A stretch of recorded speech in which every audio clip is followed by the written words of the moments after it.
So one of the most fascinating facts about hemorrhagic syndrome is that the clinical manifestations on the skin and mucous membranes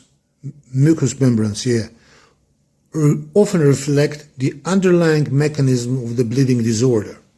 In other words, by simply looking at the types of distribution of hemorrhages, a clinician can often predict whether the problem is in platelets, coagulation factors, or the vascular wall. For example, petechiae and purpura, tiny pinpoint of small, flat hemorrhages strongly suggest a platelet disorder like thrombocytopenia or platelet dysfunction.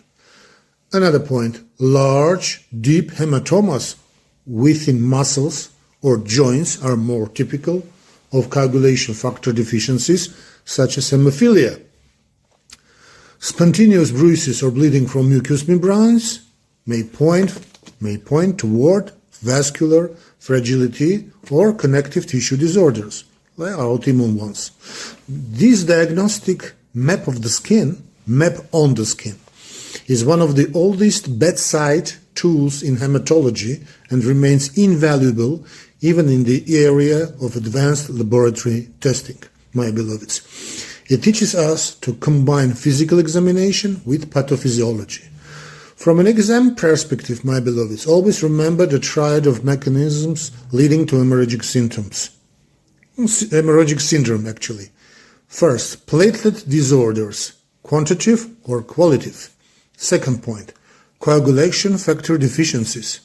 And third point, vascular wall abnormalities.